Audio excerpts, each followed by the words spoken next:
Hi, welcome back to The Scent Advocate. Tonight I'm going to talk about my designer fragrances. Maybe not all of them, but a lot of them. And I don't have very many in my collection, primarily because of the price point relative to the ones that I like. Because for my budget, they're pretty expensive. I don't buy them for myself very often. I usually ask for them for gifts from family for holidays. And so I'm going to talk about my full bottles and one that I'm still testing. It's a larger travel size. So let's jump right in. The first that I'll talk about is Gris Dior by Christian Dior. This fragrance has rose, patchouli, citrus, cedar, amber, sandalwood, and of course, oak moss. The rose and patchouli really come together to create a beautiful, in my opinion, feminine leaning, warm hug of a fragrance. The amber makes it nice and just kind of enveloping. And the oak moss, I think, lends a timeless quality to it. It makes it something of a classic, I guess, something that I think we'll be talking about for decades to come. Truly beautiful stuff. This is a 50 mil, by the way, EDP, and I believe this is retailing for $220. Next, also from Christian Dior, Oud Ispahan. This is 100 mil. I believe it retails for $330, and it is an EDP. The experience with this one, my husband got it for me at a boutique in Las Vegas. By the way, I talk about trips to Las Vegas. I don't live there, in case I was giving that impression. I definitely don't. This fragrance is more masculine leaning, but I still think very unisex. This is heavy, dark, strong, very strong. A little goes a long way with this, so be careful about overspraying. I have a tendency to overspray Gris Dior, and that is not weak, not by a long shot. So I just think the nature of that fragrance is a little bit lighter. This one is pretty heavy. The notes in this are rose again, patchouli again, labdanum, saffron, sandalwood, cedar, and of course oud. This oud does lean a little animalic, not much, but a little bit. So it's not the comfortable kind of westernized oud that some of us may be used to. This appeals to me. It gives it a strength that more mild oud, in my opinion, can lack at times. This is a cool weather fragrance, in my opinion. Very, very bold, wonderful offering. It's not for everyone, in my opinion. I've heard some comments that perhaps it's a little too oudy. For me, there's no such thing, but at least not in the ouds I've experienced. Obviously, I love this one. I got a full bottle, but just I would recommend testing this one and not necessarily blind buying. But if you're feeling adventurous and you've got the means, you do you. I absolutely loved it. I tested it in boutique, like I said, and I was fortunate enough to get it as a gift that day. Oud Ispahan. Next, let's move to Cartier. So the first Cartier is a travel size. It's not a sample, it's a travel size. It's a 10 mil, and this is Cartier Oud Santal Parfum.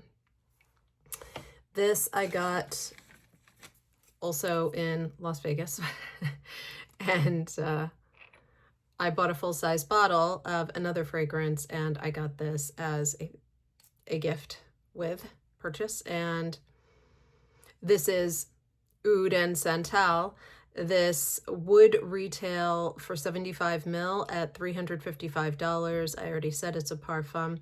The notes are oud, sandalwood, and plum. I definitely get that. There is a richness, a dark, jammy grapiness to this. This is not a pickle juice leaning Santal at all. So if you're inclined in that direction, this might be a safer one for you to try. And the oud does not go in the animalic direction. To me, this is universally likable. It leans feminine. Absolutely beautiful. I love it. I am hoping for a full bottle of this, but due to the price point, again, this will go on a wish list. Beautiful stuff. Next, we have my full bottle of Cartier, and this is Oud Vanille. This is a parfum. This is, what is it? 75 ml. And I believe this retails for $355.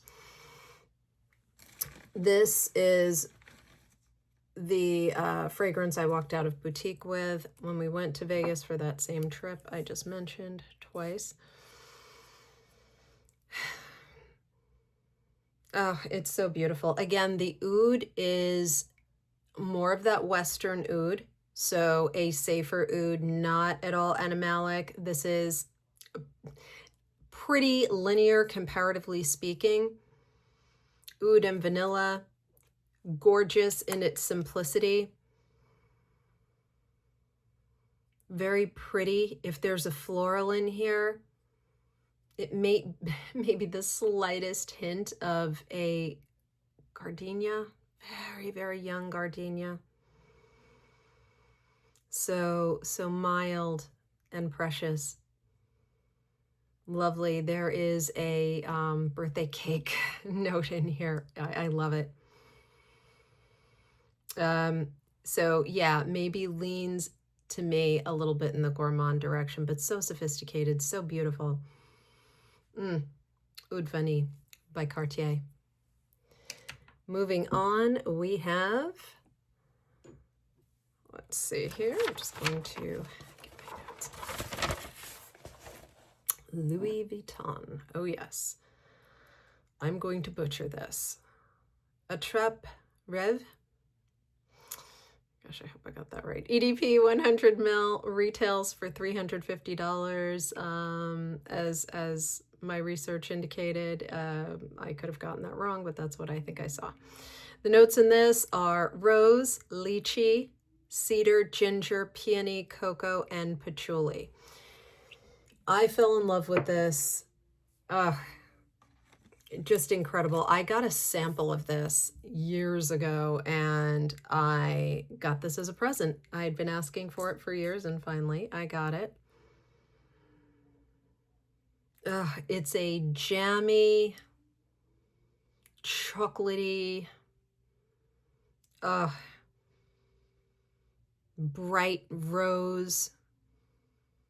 I think there's a ginger zippiness, that brightness, kind of juxtaposed with that rich chocolate. It's an experience, truly. Absolutely taken with this one from the second I tried the sample, and I think I waited several years, 3+ years for this, and I adore it. Have you tried this? If you have, what do you think? I used up several samples. I got, coincidentally, like 4 samples. I think they were supposed to be of different Louis Vuitton fragrances, and they were all of this one. So I got lucky, and I used them very sparingly, and now I have the full bottle. And the next in the collection, Louis Vuitton, is Ombré Nomade. This is also 100 ml EDP. This, I believe, retails for $440, so a bit more for this one. I believe there is a distinction based on the color of the bottles, but I'm not entirely sure. I don't know if one is feminine leaning, which I think that Attrape-Reves is very neutral. I think it's unisex. I guess if I had to call the ball, it leans feminine. And this one probably leans more masculine, but I could just be getting this completely wrong. So if you know what the price difference represents, I believe they're both EDPs, so it can't be the strength. In any event, the notes for this are oud, rose, incense, raspberry, saffron, amberwood, benzoin, birch, and geranium. And this I sat on for 2 days.